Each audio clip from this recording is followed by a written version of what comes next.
done that, we're going to take questions from the audience, and we're going to ask each of you the opportunity to answer the question, but we're going to ask you to try to keep your answer to 1 minute.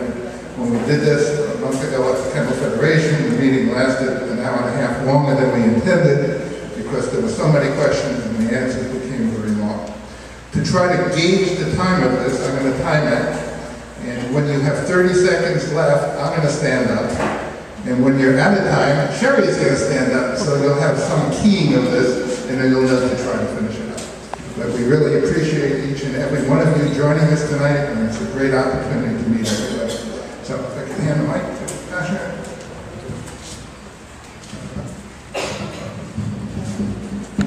Good evening. Thank you for coming. My name is Natasha Alvarez, and I've been a teacher for 14 years. I've been in Miami since 1981. I was educated in Miami-Dade County Public Schools all the way, and then I went to the University of Miami.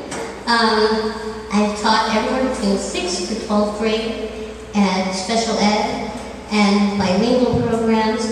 I decided to go ahead and run for school board after several years attending school board meetings and trying to find out where the money was going and why it wasn't going directly to our children.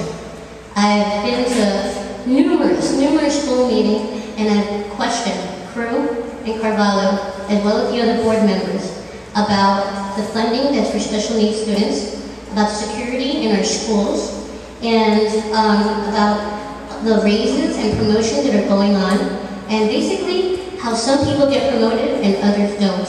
I feel that as school board member, I will ensure that money goes in the right spot, and I'm also extremely interested in quality education.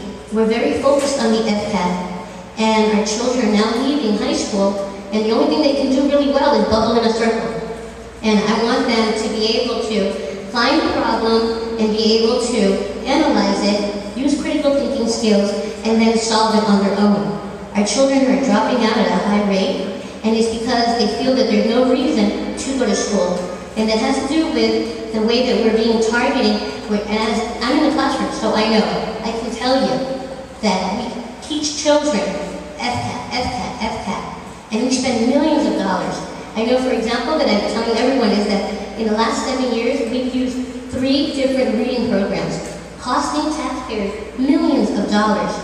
Why not ask the teachers what worked and what doesn't work? And we don't have that connection anymore.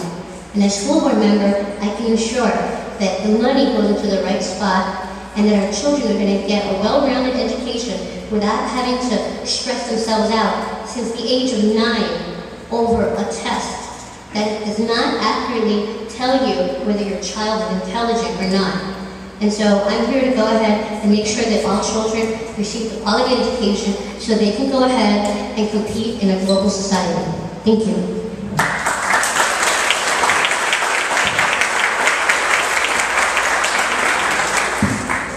Thank you. My name is Carlos Carvalho. I first want to thank the organizers of this event, Miles and Sherry, for many years. I know you all have been very active in the community putting together these types of events, and I think it's very important. Thank all of you for coming as well, and all of the candidates who I can say that I'm honored to run with this slate of candidates. I think we're all good, decent people that have good intentions. A little bit about myself. My name is Carlos Carvalho. I was born here in Miami-Dade County. I've lived in the Kendall area for 15 years. Married. We have a 9-month-old daughter, turns 9 months tomorrow. My wife Cecilia and I. They could not come because this is dinner time for the baby, but my parents, Teresita and Carlos, are here, and Sam and Delia, my aunt and uncle. I thank them for coming tonight. I've been involved in campaigns and in politics for many years because I think it's very important, and obviously all of you think it's very important too, which is why you're here. And from time to time, people would tell me, hey, you should run for this, you should run for that, and I always said no, because I've been very happy with my private life, and sometimes I say, gee, well, why am I doing this? But 2 principal factors motivated me. Number 1 was the birth of my daughter. As sure many of you know, when you have your first child, all of a sudden you start thinking about the future, and you start thinking about what kind of world is this child going to live in, things that you would have never thought of growing up and as a young adult. And the second motivating factor was this SB6 debate that we all witnessed. It was a nasty debate. It was, in many ways, an assault on our teachers. And when I saw the panic that ensued and the tone deafness from some of our leaders in Tallahassee, I said, well, you know what, I think this is a time to get involved. I think I have something to contribute to this process. The school board is government. Of course, it's all about education, but at the end of the day, the school board is government. It's about allocating resources. It's about deciding what are we going to prioritize and what cuts are we going to make. Sadly, we've had to decide that a lot recently. And I think our school system has improved a lot. All of you, I'm sure, remember the days of Mr. Crew and how tough it was, and how we all suffered due to his lack of leadership. I think Mr. Carvalho is doing a much better job. I think he has, and it's clear that he has saved our school system from bankruptcy. It was going bankrupt under Mr. Crew. So I do commend him. However, we're in a time where we need leadership in the school board.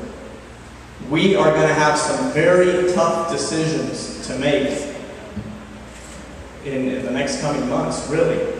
We're going to have less money than we did. Some of the stimulus money is going to run out. So we really need 9 people that can work together and that can work with Tallahassee. Because see, that's something very important. People sometimes run for the school board and they don't tell their constituents or the voters that many of the decisions that impact our school system actually come from Tallahassee. So we need people on the school board that can work with Tallahassee. One of my main priorities would be to restore the district cost differential.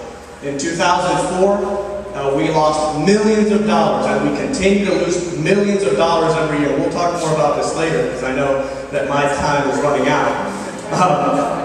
So the restoration of the district cost differential, and I have other ideas that I look forward to sharing with all of you tonight. But first and foremost, just thank you all very much for being here.